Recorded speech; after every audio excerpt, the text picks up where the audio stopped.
Hi guys, it's Dan from Dan's Best Tech. Microsoft just made their 10-inch Surface Go a lot faster. But is it fast enough? Let's talk about that.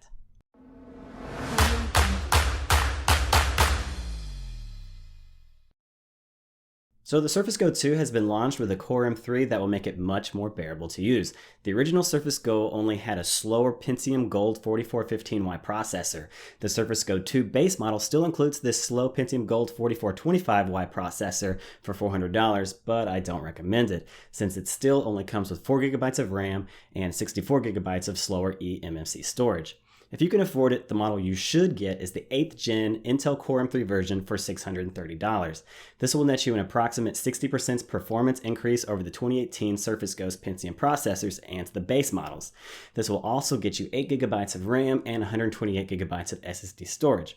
128GB is fine if you only want to use this machine for reports and stream all your multimedia, but if you want a place to store your photos, music, and videos, you'll need an external hard drive, flash drive, or micro SD card. There is an LTE version for $100 more if you want to add a monthly cellular plan, but I'll continue to use my phone as a hotspot. Additionally, most people will need to buy the keyboard as well, so to avoid confusion, I'm listing the true cost of owning the Surface Go 2, which is $100 to $130 more expensive than what they're advertising.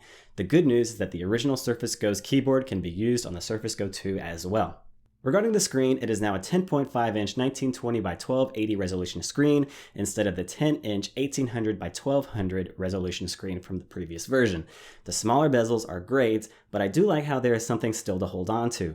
To me, bezels are important. Where else am I supposed to place my thumbs when I'm holding the tablet? Am I the only one with this problem? iPads just slip out of my hands. The screen is a 3:2 aspect ratio. Compared to the typical 16:9 aspect ratio on most laptops, the vertical height will leave you very impressed. At the top, there is a 5-megapixel camera that can shoot 1080p video, which gives you a much better video conferencing experience than any MacBook Pro with the 720p webcams.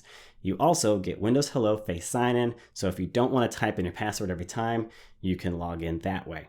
Regarding the ports, it includes a USB-C port and a micro SD-XC card slot. I wish it had USB Type-A ports for wired mice and external hard drives, as well as a Thunderbolt 3 port for eGPUs and even faster external storage, but at least there's Microsoft's proprietary Surface Connect port for docks, and most of this might not even matter because it has Wi-Fi 6 support for speeds faster than a gigabit per second.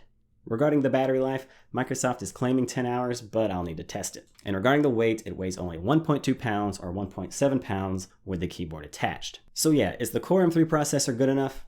Well, compared to the Pentium Gold 4415Y from the 2018 Surface Go and the Pentium Gold 4425Y from this year's base model, it's definitely a step up. The Pentium Gold gets a Geekbench 5 score of approximately 350 for a single core and 900 for a multi-core performance. That's not very high. The Surface Go 2's more expensive M3 variant seems to be getting a much better 750 single-core score and 1500 multi-core score performance. But the Surface Pro X gets a multi-core score of around 2700. That's twice as much. And the Surface Pro 7 gets a multi-core score of over 4000.